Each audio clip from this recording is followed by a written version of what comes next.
Afternoon and good evening to everybody. Ladies and gentlemen, we are very excited to welcome you at our webinar. This webinar will try to introduce to you and present to you our report, the Brown to Green report. And I must say I'm very happy that we are able to describe in this report to you the transition from low carbon to a low carbon economy. To be quite transparent to you, I want to briefly tell you who is funding our work.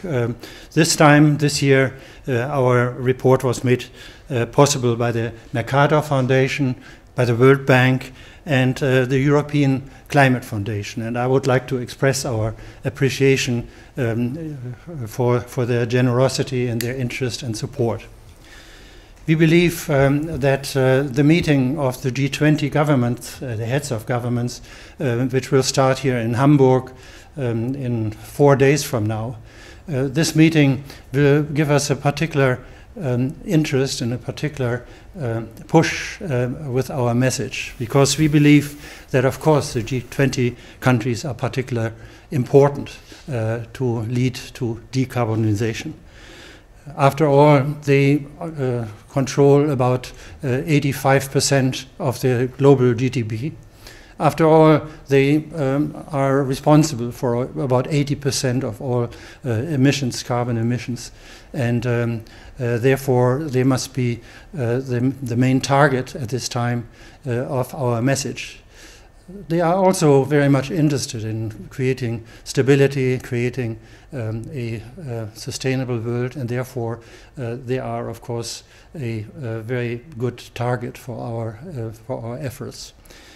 So in this sense, we believe that we can support this exercise by the transparency which we would like to contribute to this effort.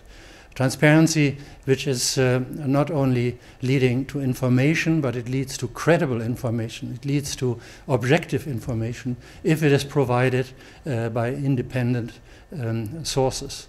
And this is exactly what climate transparency is about, because we are independent of all government influence, and therefore the many different perspectives which are being contributed by the various participants in this exercise, including people, experts from about half of the G20 countries, is of great value to the world in order to compare the efforts of climate action in various governments, in particular among the G20 governments.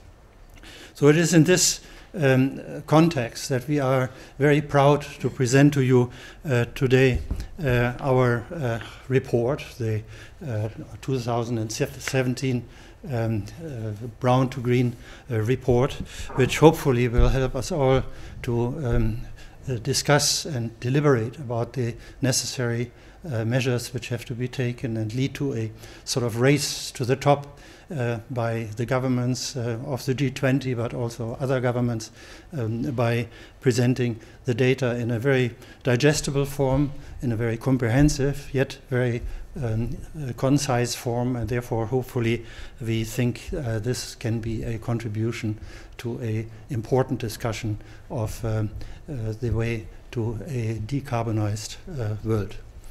Thank you very much, and I hope you will have a very good webinar. Thank you. Thank you very much, Peter. I would like to take you briefly through the agenda of the next hour when we are together. This is an undertaking of the Climate Transparency Partnership, and on your slide you see the organizations who have come together. They are from more than 10 countries around the world. Climate Transparency strives to provide comprehensive and concise information about the climate action of the G20 countries, information that is comparable, help them to learn from each other, but also to improve. For today, our agenda is as follows. We already heard Peter Eigen, the co-chair, together with Alvaro Umania. Then we'll have a presentation of the Brown to Green report. This will be followed by specific comments on country performances in China, India, and in Argentina. Then we'll hear a video statement from the Mercator Foundation. And then you will have an opportunity to ask questions and bring in comments. Please use the chat function on your webinar to, whenever you feel like it, bring in some questions. We would also encourage you to Twitter using the hashtag B2G report and with the Twitter handle @ClimateT-G20. So with this introduction, I want to hand over to Niklas Höhne. He is the director of the New Climate Institute, and he will begin to speak about the Brown to Green report. Niklas. Thank you very much, Gerd.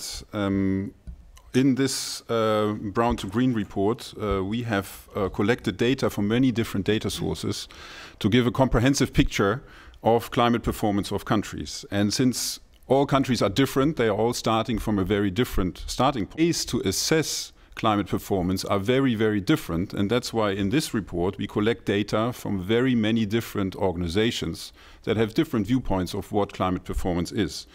And data that we included comes from the International Energy Agency, from the Climate Action Tracker, from the Climate Change Performance Index, from the OECD, from Green Bonds Initiative, from the World Bank, and many others. And by including all of these data, we ensure that a broad range of views is covered. The report consists of two things. One is an overall report, that's the Brown to Green report, which is summarizing the country performance of the G20. And we have fact sheets for each country. You can see on 12 pages what the different indicators are on country performance. If I now go to the key results of our study, the key messages, first of all, we looked at greenhouse gas emissions. It's clear we are talking about climate, so the first thing we look at is greenhouse gas emissions. We still have to state that greenhouse gas emissions are still rising. We see some positive developments. For example, that the energy-related CO2 emissions, so a share of total greenhouse gas emissions, they have stalled over the last 3 years. Total greenhouse gas emissions, including all sectors, are still going up, but at least we see some positive signs. So our main message is decarbonization has begun, but is yet too slow. We also look at climate policy performance of countries, and we note that with the Paris Agreement and its entry into force, there has been large movements of climate performance of countries on the international scene.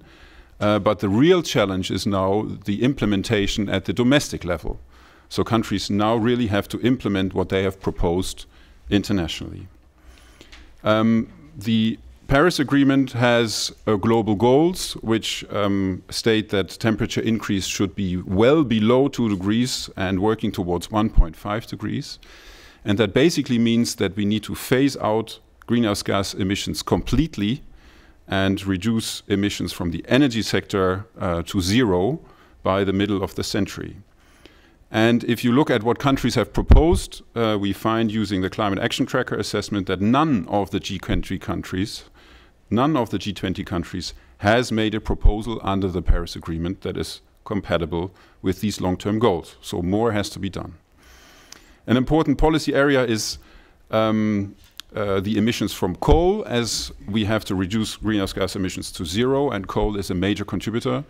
We see that countries are now working towards phasing out coal, and Canada, France, and UK are examples. In this report, we also look at financing the transition. And we note here that the G20 countries are very attractive for renewable energy investments. The major cost hurdle has been taken, but there's still other hurdles for the implementation, and highest on our list for investment attractiveness for renewables are China, France, Germany, and the UK. But on the other hand, there are still high public investments into fossil fuels. One number that we quote here is 88 billion per year which the G20 countries, their public finance institutions, still put into fossil fuels. And actually all G20 countries still have fossil fuel subsidies. Then on decarbonization, we see that G20 countries show growth in renewable energy. Well, almost all, only in Russia and also Saudi Arabia, it is not increasing. In China, Korea, and Turkey and UK, they have seen the strongest growth. And on the other hand, we still see large use and dependence on coal and fossil fuels, and the major countries here are Australia, China, India, and South Africa. If I then move to the next topic, which are greenhouse gas emissions and their developments, and the key figure is the one that you see right now. You can see on the top that GDP, so economic development, has increased significantly over the last 24 years, since 1990. And emissions have also increased, but much less. So there is the starting of a decoupling between GDP growth and emissions increase. For me, the most important element of that slide is that that is the yellow line that goes basically straight, and that's the carbon intensity of the energy sector. How much carbon or how much CO2 is emitted per unit of energy, and that has not changed over the last 25 years. That is something that definitely needs to change in order to reduce greenhouse gas emissions. If we then move to the next topic, which is greenhouse gas emissions per capita, on this slide you see from top to bottom emissions per capita. So on the top of the list there's Canada, Saudi Arabia, Australia, and US, which have very high per capita emissions. On the bottom for the G20 countries is India with a very low level. And from left to right, you see the recent trends from 2009 to 2014. On the right-hand side, you see countries that have increased their per capita emissions significantly, and the one on the far right is China. On the left-hand side, you see the countries which have reduced their per capita emissions, like France, Australia, UK, and Italy. This is still far away from where we need to be. Emissions need to be reduced, but there's always the point from where you are starting, and this picture shows it nicely that India, for example, is increasing its per capita emissions, but it's still well below those of the OECD countries, for example. Then on the next topic, we are looking into climate policy performance. So how are countries doing? And we have a very nice overview looking at many different ways to assess climate policy performance. This is not easy, it's not straightforward. There are many different ways how to do that. We have looked into one way, which is testing certain elements, whether countries have them or not. And that is long-term strategies. We know that emissions need to be reduced in the long term completely. And you can only achieve that if you have a long-term strategy. And countries are asked to submit such strategies. And only Canada, France, Germany, and Mexico have so far submitted such a strategy to the UN. On the energy sector, we mentioned before that coal phase-out is a very important element of new policy. And we've seen countries like Canada, France, and UK, which have established coal phase-out plans. On the other hand, countries that do very little on reducing emissions from coal or are even increasing emissions from coal are Australia, EU, Indonesia, South Africa, Turkey, and the US. In the transport sector, which is an interesting element, there we also need to reduce emissions to zero in the long run, and that means one needs to have a strategy to get there. And the astonishing result is that actually only India is the only country in the G20 that has announced a plan to completely ban new fossil fuel cars as of 2030. That is unique in the group of G20 countries. Other countries that do not even have a emission performance or energy efficiency performance standard for cars are rated low, like Argentina, Australia, Indonesia, South Africa, Australia, So that's one way of looking at it. We have also looked at the Climate Change Performance Index, which is rating climate policy performance. We've also looked at what the proposals under the Paris Agreement, how they look like. But for those details, I refer you to the report. So that is what I have to say about climate policy performance. I would now hand over to Charlene Watson, who is an expert on climate financing from the Overseas Development Institute, to tell us more about financing the transition. It's well known that significant investment is going to be needed to shift to a low-carbon, climate-resilient pathway, and we're also quite aware that there may be higher upfront costs, even if they pay back in the longer run or are less than the costs of not. They need to scale up public finance, and they also need to support private finance flows, and most importantly, redirect those flows from brown to green. It's very hard, however, to get a comprehensive overview of whether the financing of such a transition is happening. So the Brown to Green report takes a number of indicators that give us a better picture and understanding. And I urge you to read the report, the country summaries and the methods to highlight some of the nuances of these indicators. To start off on the positive, as Nicholas has already mentioned, investment attractiveness for renewable energy in the G20 countries is relatively high. So the indices, although using different methods, put China, France and Germany at the top of this index for investment attractiveness. This is because they have ambitious targets, plans and support mechanisms for renewable energy. In contrast, while the UK has been historically high ranked, there's a lack of clarity on renewable energy targets towards 2020. And similarly, there's review in the US of the Clean Power Act, which leads to some uncertainty. We can also say that there's positive movement towards green bonds, green investment. France and China are notable in this regard, France issuing the largest green bond of 7 billion euros, and China having substantial growth in green bonds, leading it to become the largest issuer in 2016. However, the G20 public institutions are still investing in fossil fuels. The public finance institutions, so this includes multilateral development banks, national development banks, export credit agencies, and state-owned banks, were still investing an estimated 88 billion in coal, oil, and gas annually between 2013 and 2014. And it's Japan and China in particular that are providing the highest amounts, between 19 and 17 billion. This is comparison with countries at the other end of the spectrum, Brazil, Canada, Germany, Italy, Argentina, India, which provide 2 to 3 billion. So we are seeing some sort of a shift, but what's concerning is that some support still goes towards exploration activities when we know that 3/4 of our known reserves of fossil fuels must stay in the ground if we're going to meet some of our targets that we made in Paris. Additionally, there's a lot of finance going through export credit agencies and development finance institutions. So there's a shift in emissions to other countries, even though we know we can decouple economic growth and development from fossil fuels. We also see that fiscal policies remain too weak to support the low-carbon transition. We need to level the playing field for low-carbon technologies, and with that in mind, you must reform fossil fuel subsidies.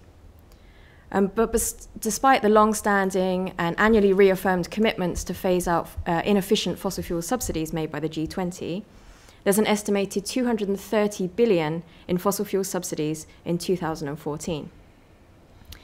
Saudi Arabia has the highest estimate, around 71 billion, China at 35 billion, and Turkey at the other end of the spectrum with just over 900 million.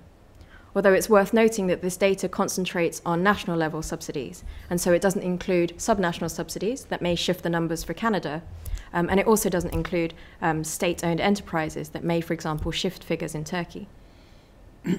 What we find, as Nicholas has already mentioned, the G20 public support for coal might be decreasing, but it's concerning that we see natural gas as a transition fuel if we don't have clearer timelines for phasing out fossil fuel subsidies and a more systematic way of reporting on these subsidies. More positively, a number of G20 countries do have national or subnational carbon pricing mechanisms. And it's notable that China's scheme that will be predicted towards the end of this year will be the biggest emissions trading scheme in the world. And Mexico, in addition, plans to establish a national carbon market in 2018. But not all sectors are covered, and there isn't enough emissions covered by these carbon pricing schemes. There's limited data on the effective carbon rates that not only take carbon pricing, but also taxes on energy into account. These effective carbon rates suggest an emissions gap. In Germany, effective carbon rates were estimated in 2012 at $31 a tonne of CO2 in the non-transport sector. The OECD suggests this should be more like $37 a tonne. In the road transport sector, these figures are much higher. In the UK, for example, in 2012, this was 360 for a tonne of CO2. But many of these road transport schemes also have air pollution benefits that sort of help them get traction. All indications in general point to the fact that we still have a long way to go to finance the transition. The G20 countries have shown some leadership, and there is movement. But this report really shows that they have to go faster and a lot further if we're really going to meet our Paris ambitions. I'm going to hand over now to Jan Burke at the German Watch. He's a colleague on this report and also a world expert on climate policy indices. And he'll bring together the information on climate policy that Nicholas has given, as well as on finance that I have, to talk about developments towards decarbonisation. Thank you, Charlene. I now would like to give you a very brief overview of what we have done regarding decarbonisation. As Nicholas stated already, decarbonisation has to take place in all G20 of this century. So this is a really tough task for all these countries. And in the report, we brought together different sector-specific analyses, and I really would urge you to check if you are interested on power sector, transport sector, or the building sector. And now, I think the most important issue to solve is, on the one hand, the coal, as Nicholas has stated, and the other one, I would now like to talk briefly about the most prominent solution for decarbonisation, which are the renewables. The renewable development in the G20 countries are really remarkable. We have in the most G20 countries double-digit growth rates regarding renewables. We see that China, Turkey, and Turkey are leading the tableau here regarding the growth rates. And we see, on the other hand, that Brazil and Canada has the highest share of renewables in their energy supply. But on the other hand, we still see that there are countries who are lagging behind, namely Saudi Arabia and Russia, with decreasing renewables or with nearly zero development here. The main growth until now is happening in the sector of electricity. The other sectors will probably follow, mainly due to sector coupling or other measures, and which is, from my point of view, very exciting that the cost hurdle is taken now for the renewables. So this is not the problem anymore that renewables are more expensive than other sources, but the countries now have to adapt their power systems, of course, because if we see a higher share of weather-dependent renewables, you have to cope with that and shape your power systems that this will happen. If you go for coal, so one very clear word regarding coal. If you want to combat the global climate crisis and reach the Paris goals, you have to get rid of coal until the mid of the century, or even earlier in a lot of developed countries. So, and if you see the picture here, that you see that in a lot of countries the share of coal in the power system is still very high. South Africa, China, and India have the highest share here until now. But also some developing countries, like my country, like Germany, has a huge problem with coal still existing there. So this is something that has to be tackled. And you see the red arrows here that in a lot of G20 countries, the share of coal is still increasing. So this is one of our major concerns here. And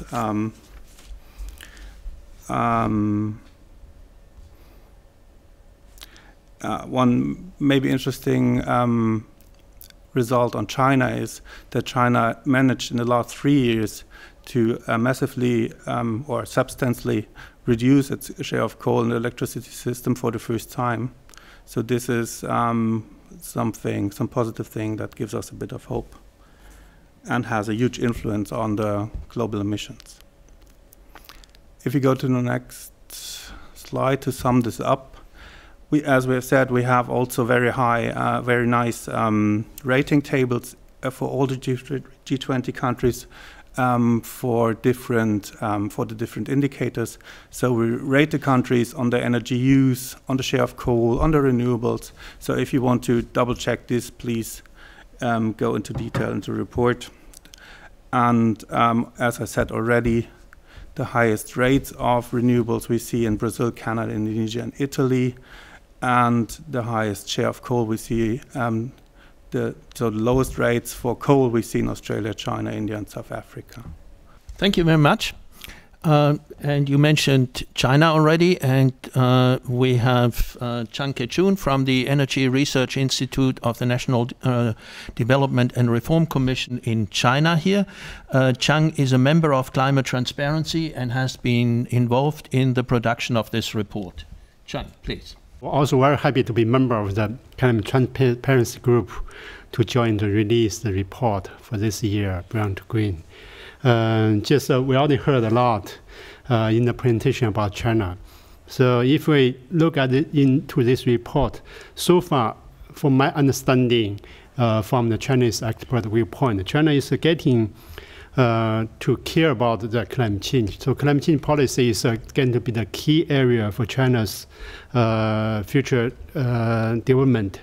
And also China in the G20 is playing one very important role. So this is what we are doing and try to release the report by looking at the G20 together with China. Next slide, please. And we also heard that because of the resource situation here in China, we have a lot of coal use. And the good news for us is if we look back for last 3 years, the coal actually, based on our analysis, coal already reached the peak in 2014. And in the last 2 years, the share of coal already reduced quite large, quite fast. So this gave us a good option, a good idea for China's energy mix to be changed. And in the meantime, we also see very strong increase of renewable energy in China. If you look at the data from the report, China's newly installed capacity for wind and solar per year normally accounts 1/3 of global totally newly installed capacity. If you put large hydro and nuclear together, I think it's more than 40% of low carbon power generation in the world. Another big story is many people are talking about was the CO2 emission here in China. You can see from last several years from the figure that China's GDP, CO2 emission per capita increased a lot. But nowadays, based on the data or our analysis, seems that 2014 is the year so far is the highest CO2 emission year. And by 2016 it's a decrease, but I cannot make sure it's really the peaking year in 2014. But based on our studies, maybe soon after 2020, China will peak our CO2 emission from energy activities and also from industry process. Another good story is China have a very strong policy to support electric car or other electric vehicle. China is the #1 country in the world to have a fleet of electric car. In the meantime, also China's government decided to stop the coal use increase and put a cap on the coal use. One of the very famous stories, the original plan for 400 gigawatt to be built for coal-fired power plant in the 13-5-year plan. That means by 2020. Now there's already cut to be half of that. And I believe it's less because the power generation from coal-fired power plant may already peaked.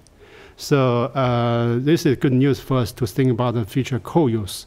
And lastly, we also heard about story that China will launch the emission trading this year. Maybe it will be the single largest size of ETS in the world. So this brings us some good news for China. Let's see what happens in the near future. Interesting, and I think it gives us some hope of what you're saying about peaking of emissions. I should say that Chang was in Germany anyhow, so we didn't fly him in for this statement only. There is some concern about emissions also, which we cause ourselves through the valuable work we are doing. We'll now see a statement which comes via video transfer, because we didn't want to fly in someone from India as well. So we'll hear from Swati Agarwal, who is from TERI, the Energy and Research Institute in India. Hello everyone, and welcome to the launch event of Brown to Green Report 2017. I'm very happy to be here today at the launch event of Climate Transparency Group, which I think is one of its kind publication. Also because while the report looks at the global indicators, it also looks at the national circumstances at the same time, I think, which makes it a more locally acceptable, which gives it a more locally acceptable format. For instance, to quote an evidence from the report, it reflects that India has been taking several structured policy to decarbonize its economy. So just to give an instance from the report, the energy per capita consumption in India is really low among the G20 group and is about 1/4 of the G20 average. So the report also highlights the kind of structured policies that the government of India is taking to decarbonize its power sector in the sphere of renewable energy, energy efficiency, like reducing demands through energy efficiency, or phasing out its inefficient coal power plants altogether. However, this transition would require access to finance for India, and therefore there has been an attempt to cover finance extensively within the report as well. I really hope that you find the report useful, and look forward to interesting discussions in the course of the day, and thank you very much for your participation today. So this was a statement from our Indian colleague Swati Agarwal, and we now will hear from Enrique Maurtua Constantinides. He is from Argentina, and Argentina is the next chair of the G20. China was the chair last year. India will be most likely after Argentina. So this explains also who we have involved. And so we'll hear now from Argentina. A pleasure to be here. So Argentina is a country that is in the middle of a lot of changes. 2 years ago, we have a big shift in the administration of the government after 12 years of a different party ruling the country. So a lot of things are changing during the course of this year and the previous one. And climate is not exempt from that. Just to give you a sense, this new government has a lot more openness to the international arena. They are more open to markets. They are trying to open the country to receive a lot of investments and all kinds of investments. This is something that is a lot less protectionist, is something that is becoming a new trend, and this is one of the reasons of why Argentina has decided to propose to be the next G20 presidency. There are several challenges in Argentina that we still face, and those are related to poverty, employment, and the development of energy. Because over the last couple of years, Argentina has been facing several energy crises, and so the need for new and more an expansion of the energy grid is actually really important as well. That's why the government is very much interested in renewables, like it wasn't before, and that's why there were several measures taken around energy efficiency, renewables, and and the reduction of fossil fuel subsidies. That is why when we can see in the report that Argentina's performance in terms of policies has been starting to change, and some of them, and maybe at this point in time, we can't see a clear reflection of all of them, because many of them are actually being dealt in Congress or being dealt in several other agencies. So in that sense, I think Argentina has a lot of potential to keep improving the current policy levels. We still have to see how those things will play out. Argentina is a country that really needs to overcome a lot of difficulties. Argentina has a really big shale oil reserves that wants to use, and has a lot of potential for big hydro, which could create problems in the future as well. So challenges are there. This is something that we have to see how they play out and how this government deals with that, and if it's going to promote a clean, low-carbon development, or if it's going to be more delayed.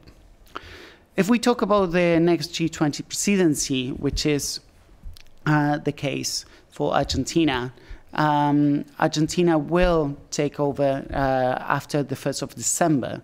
So we don't have a clear sense of a confirmed agenda for next year yet. This is something that is going to be worked during the course of this year, but we are hearing that Argentina will be much more focused in what they call the more developing country agenda that has to do more with poverty, education, employment. Climate is still there, which I guess we'll have to see how this week in Hamburg the G20 comes to a decision on climate and energy, and after that, Argentina will definitely take on board for the agenda. Basically, Argentina will also talk a lot more in terms of adaptation, because it's much more related to a developing country agenda, and that creates a lot of opportunities as well to include the concerns of the countries in the Latin American region. In terms of plans for next year, FAN is one of the newest members in climate transparency, and this is something that we're really proud of. This is a really good space in where we actually are very proud to contribute and to bring new perspectives from Argentina, and that is why in the course of the rest of the year and the upcoming year, we'll have to do a lot of capacity building. The Brown to Green report is actually a tool that will create a lot of opportunities for creating more capacities in civil society in Argentina and in the region as well. So with that, I'd like to conclude and just to advance and say that you're going to be very much welcome in Argentina next year. Enrique also happened to be in Germany, so he wasn't flown in for this video, for this statement here. Okay. Now, I would encourage you again to send in your questions, which we come to in a minute. And in the meantime, we'll hear a statement from the main supporter of this report, which is the Stiftung Mercator. The global energy transition is happening, and it is unstoppable. Prices for solar and wind energy have come down massively over the last couple of years, and they're further declining, making wind and solar energy the power source of choice in many regions around the world. Yet, decarbonization of the global economy is not happening at a pace or a scale large enough to bring us anywhere near fulfilling the promise of the Paris Agreement. That means we have to ramp up ambition, and we have to become much more effective in deploying the necessary investments into green infrastructures. This is particularly important for the G20 because this group of countries alone is responsible for more than 3/4 of global emissions. We here at Stiftung Mercator are committed to doing our little part in making this global sustainability transformation happen. That is why we invested in Climate Transparency, a great consortium of international experts who provide independent, transparent, and reliable analysis of the climate performance of the G20 countries. I congratulate Climate Transparency on their work. Your assessments are a valuable source for informed political decision-making. They help raise awareness. They help put pressure on the heads of states of the G20 countries for more global climate action, which is particularly important during this year's G20 summit here in Hamburg. Thank you very much for the great work you're doing. It's a pleasure working with you. So we were at, because it has been a lot of work working over, I think, 4 continents and more or less all the time zones in the world. Now it's time for questions and answers, and we have already received a number of questions. I would encourage you to add more questions. From Stefan Singer from the Climate Action Network International, he wants to hear a clarification from Niklas on the Indian goal of phasing out fossil fuel cars by 2030. He said it refers to stop permitting new conventional internal combustion and only allow electric cars. This is different from banning fossil fuel power cars because electric cars can run on coal power, right? Niklas? That is correct. For a transition to a zero carbon economy, one needs to go for zero emission fuels. And one way to get there is to use electric cars, but only if the electricity that is used there is coming from zero emission sources. Best would be renewable energy. So only the combination of electric cars and zero emission electricity does the trick. And I think that the first step is to move towards electric cars, but it can only be done if you move to renewable electricity as well. Thank you very much. And Stefan Singer has also a question to Chang Kejun from China. He asks, where does China stand on early phase out of existing coal capacity, apart from reducing new growth of coal-fired power plants? Yeah, because now China is working very hard to improve our air quality. So the action plan for coal use in China. And in order to encourage newly built renewable energy and together with nuclear, so we give the high share of dispatch for renewable energy and the nuclear power generation. In this case, I believe that output of power generation from coal-fired power plant already peaked. But early phase out of coal-fired power plant, mainly based on the national plan, for example, the smaller coal-fired power plant, even though they are not yet reached their lifespan, should be stop operation based on the air quality control policy. So China is almost did a very good job in last 5-year plans to stop the smaller size coal-fired power plant. From Katja Perez from IASA in Luxembourg, and the question goes to Jan. In the context of countries' long-term strategies, are there support mechanisms for coal producers countries to phase it out? Could the G20 promote such a plan? That's what we hope for. Definitely. We need actions on the local, on the national level, but also the G20 could give the frame and the financial support for developing countries to do so. So this would be crucial that the G20, on the one hand, say we agree with the Paris goals. We are the group that want to take action here. And of course, then you have to implement it and support the countries doing that. A question from Jörg Staudemann from Allianz in Switzerland. And I think this question goes to Charlene. Does the report cover climate finance in the sense of how much the G20 country is contributing to the 100 billion per year goal? There is a section on international support, so public finance flowing from the G20 countries and this includes developed and developing countries.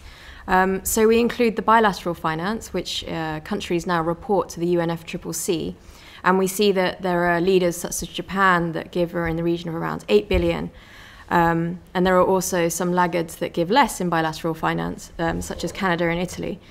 These are those that are obligated under the UNFCCC to provide international support.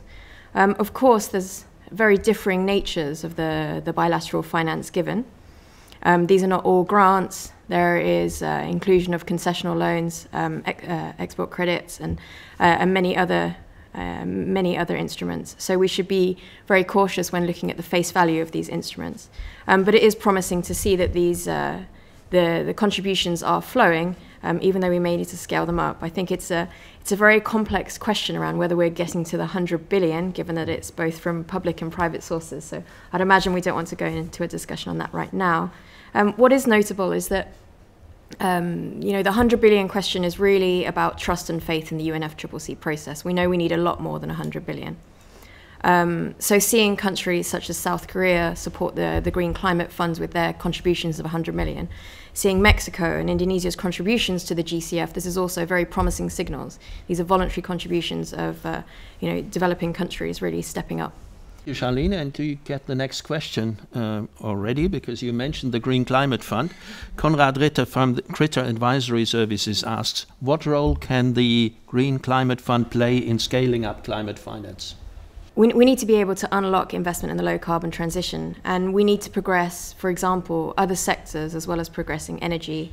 So I think the Green Climate Fund for sure has a role to play in delivering kind of climate resilient development and low carbon development in sectors such as agriculture that may be less considered, and also in issues such as adaptation.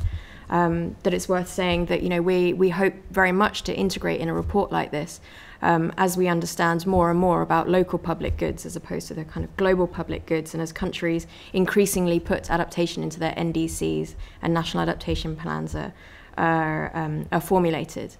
So the GCF really could support using different financial instruments. So for example, increasing the use of guarantees and other kind of first loss instruments so that you can really crowd in private investors. In addition, it can really support in fragile and conflict-affected states that are often very vulnerable to climate change, but often perhaps don't have the creditworthiness to get finance through other sources. Konrad Görtler from the IASS in Potsdam asks Zhang, how can visibility of co-benefits of renewables be enhanced? Yes, I think it's a very strong co-benefit. Right now, China put a very big effort on the air quality control. So actually, that's the reason why China promotes a lot of renewable energy, nuclear, and also try to reduce coal use. So this is totally co-benefit between these two targets, air quality improvement and low carbon. So I believe this will happen for next 10 or 20 years, because the homework for China to improve air quality will take a very long time. I just want to point out that we have an air pollution indicator in the report, which not surprisingly shows that countries with high coal use have typically also a problem with air pollution. I would like to ask Niklas a very simple question, namely what is the best and what is the worst country in the G20? Said in the beginning, there's many different perspectives on showing climate performance. And we rate in this report, we give scores of high, low, and medium for many different categories. But for now, we have not put an overall rating together, because there are so many different ways to do that. We, in this report, draw on work on the Climate Change Performance Index, which is produced by German Watch, where some of the ratings are included here, but the overall rating is somewhere else. What do you think about the performance of the US? What does the report say about that? On the US, well, I guess the US right now is on spot because of the current situation, and I think that it is important to know that we know that the US performance wasn't the one we always wanted. We knew, just like any other G20 country, and specifically, like Nicholas was saying, a lot more needed to be done. And I think with the current situation in the US, where we see that climate action is going to be stopped or at least delayed for the next year, the upcoming years, I think it's important to know that that this will become a challenge, a bigger challenge that most of the G20 countries will have to deal with, because they also share that responsibility.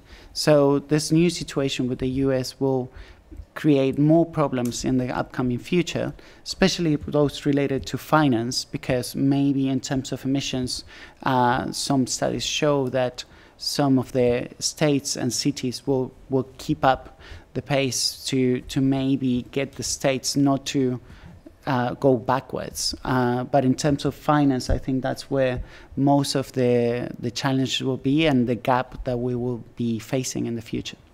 Just that you don't think we avoid the elephant in the room.